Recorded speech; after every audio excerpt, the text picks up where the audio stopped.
ಬಂಗಾಳದಲ್ಲಿ ಡೆಮೋಗ್ರಫಿ ಬಿಕ್ಕಟ್ಟು. ಮುಂದಿನ ಕಾಶ್ಮೀರ ಆಗುತ್ತಾ ಬಂಗಾಳ? ಚೆಕ್ಮೇಟ್ ಕೊಡುತ್ತಾ ಯುಸಿಸಿ? ಸೋಷಿಯಲ್ ಮೀಡಿಯಾ ಮತ್ತು ಪೊಲಿಟಿಕಲ್ ಸರ್ಕಲ್ನಲ್ಲಿ ಚರ್ಚೆ ಆಗ್ತಿರುವ ಒಂದು ಹಾಟ್ ಟಾಪಿಕ್ ಅಂದ್ರೆ ವೆಸ್ಟ್ ಬೆಂಗಾಲ್ ಭಾರತದ ಮುಂದಿನ ಕಾಶ್ಮೀರ ಆಗತ್ತಾ? ಅಲ್ಲಿನ ಪಾಪ್ಯುಲೇಷನ್ ಚೇಂಜ್ ಆಗತ್ತಾ? ಅಲ್ಲಿ ಯುಸಿಸಿ ಅಂದ್ರೆ ಏಕರೂಪ ನಾಗರಿಕ ಸಂಹಿತೆ ಬರುತ್ತಾ? ಬರೋಕೆ ಅಲ್ಲಿನ ಜನ ಬಿಡ್ತಾರಾ? ಬಂಗಾಳದ ಬಗ್ಗೆ ಯಾಕಿಷ್ಟೊಂದು ಚರ್ಚೆ ನಡೀತಿದೆ ಅಂದ್ರೆ ಅದಕ್ಕೆ ಮೇನ್ ರೀಸನ್ ಅಲ್ಲಿನ ಡೆಮೋಗ್ರಫಿ ಅಥವಾ ಜನಸಂಖ್ಯಾ ಬದಲಾವಣೆ. ಡೇಟಾ ಪ್ರಕಾರ ನೋಡೋದಾದ್ರೆ ಭಾರತದಲ್ಲಿ ಜಮ್ಮು ಕಾಶ್ಮೀರ ಮತ್ತು ಅಸ್ಸಾಂ ಬಿಟ್ರೆ ಅತಿ ಹೆಚ್ಚು ಮುಸ್ಲಿಂ ಪಾಪ್ಯುಲೇಷನ್ ಇರೋದು ವೆಸ್ಟ್ ಬೆಂಗಾಲ್ನಲ್ಲಿ, ಅಂದ್ರೆ ಆಲ್ಮೋಸ್ಟ್ 30%. 1951ರಲ್ಲಿ ಇದು ಕೇವಲ 19% ಇತ್ತು. ಆದರೆ ಕಳೆದ ಕೆಲವು ವರ್ಷಗಳಲ್ಲಿ ಇದು ತುಂಬಾನೇ ಫಾಸ್ಟ್ ಆಗಿ ಜಾಸ್ತಿ ಆಗಿದೆ. ಇದು ಬರೀ ನಂಬರ್ಸ್ ಅಲ್ಲ, ಇದು ಅಲ್ಲಿನ ವೋಟಿಂಗ್ ಪ್ಯಾಟರ್ನ್ನನ್ನೇ ಚೇಂಜ್ ಮಾಡ್ತಿದೆ. ಹೆಚ್ಚುತ್ತಿರುವ ನುಸುಳುವಿಕೆ ಸಂಖ್ಯೆ.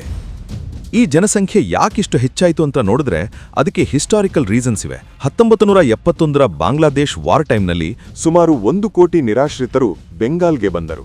ಯುದ್ಧ ಮುಗಿದ್ಮೇಲೂ ಗಡಿಗಳು ಓಪನ್ ಇದ್ದಿದ್ರಿಂದ ಬಾಂಗ್ಲಾದೇಶದಿಂದ ಅಕ್ರಮವಾಗಿ ಜನ ಬರೋದು ನಿಂತಿಲ್ಲ.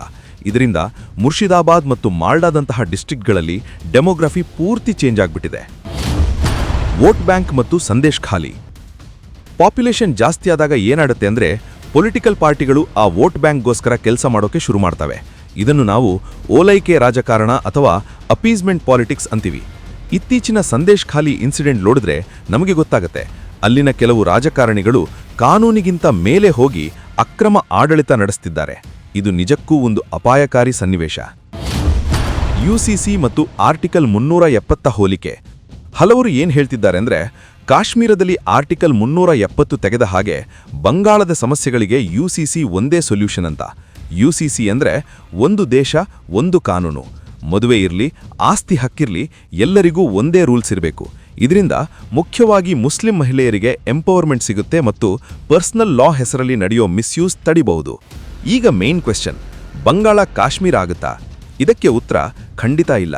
ಯಾಕಂದ್ರೆ ಕಾಶ್ಮೀರದಲ್ಲಿದ್ದಿದ್ದು ಪ್ರತ್ಯೇಕತಾವಾದ ಅಂದ್ರೆ ಸೆಪರೇಟಿಸಂ. ಆದ್ರೆ ಬಂಗಾಳದ ಜನರಿಗೆ ಇಂಡಿಯನ್ ಸಿಸ್ಟಮ್ ಮೇಲೆ ನಂಬಿಕೆ ಇದೆ. ಅಲ್ಲಿ ಇರೋದು ಬರೀ ಲಾ ಅಂಡ್ ಆರ್ಡರ್ ಫೇಲ್ಯೂರ್ ಅಷ್ಟೇ. ಬಂಗಾಳ ಅಂದ್ರೆ ಅದು ಸುಭಾಷ್ ಚಂದ್ರ ಬೋಸ್ ಮತ್ತು ಸ್ವಾಮಿ ವಿವೇಕಾನಂದರ ಪುಣ್ಯಭೂಮಿ. ಅಲ್ಲಿನ ಜನರ ರಕ್ತದಲ್ಲಿ ನ್ಯಾಷನಲಿಸಂ ಇದೆ. ಕಾಶ್ಮೀರದ ಸಮಸ್ಯೆ ಪ್ರತ್ಯೇಕತಾವಾದ ಮತ್ತು ಭಯೋತ್ಪಾದನೆಯಿಂದ ಕೂಡಿತ್ತು. ಆದರೆ ಬಂಗಾಳದ ಸಮಸ್ಯೆ ಮುಖ್ಯವಾಗಿ ಆಡಳಿತಾತ್ಮಕ ವೈಫಲ್ಯ ಮತ್ತು ಕಾನೂನು ಸುವ್ಯವಸ್ಥೆಯ ಕುಸಿತವಾಗಿದೆ. ಬಂಗಾಳದ ಸಾಮಾನ್ಯ ಜನರು ಇಂದಿಗೂ ಭಾರತೀಯ ವ್ಯವಸ್ಥೆ ಮತ್ತು ಸಂವಿಧಾನದ ಮೇಲೆ ನಂಬಿಕೆ ಹೊಂದಿದ್ದಾರೆ. ಹಿಂಸಾಚಾರ ನಡೆದಾಗ ಅವರು ಪ್ರತ್ಯೇಕತೆಯ ಬೇಡಿಕೆ ಇಡುವುದಿಲ್ಲ, ಬದಲಾಗಿ ಕೇಂದ್ರ ಪಡೆಗಳ ರಕ್ಷಣೆ ಬಯಸ್ತಾರೆ. ಬಂಗಾಳದಲ್ಲಿ ಚಾಲೆಂಜಸ್ ಇರೋದು ನಿಜ, ಇಲ್ಲೀಗಲ್ ಇಮಿಗ್ರೇಷನ್ ಆಗ್ತಿರೋದು ನಿಜ. ಆದರೆ ಇದನ್ನ ಸ್ಟ್ರಿಕ್ಟ್ ಅಡ್ಮಿನಿಸ್ಟ್ರೇಷನ್ ಮತ್ತು ರೈಟ್ ಪಾಲಿಸೀಸಿಂದ ಸರಿ ಮಾಡಬಹುದು. ಬರೋ ಚುನಾವಣೆಯಲ್ಲಿ ಅಲ್ಲಿನ ಜನ ನ್ಯಾಯವನ್ನ ಬೆಂಬಲಿಸ್ತಾರೋ ಅರಾಜಕತೆಗೆ ಬಲಿಯಾಗ್ತಾರೋ ಕಾಯಬೇಕಷ್ಟೇ.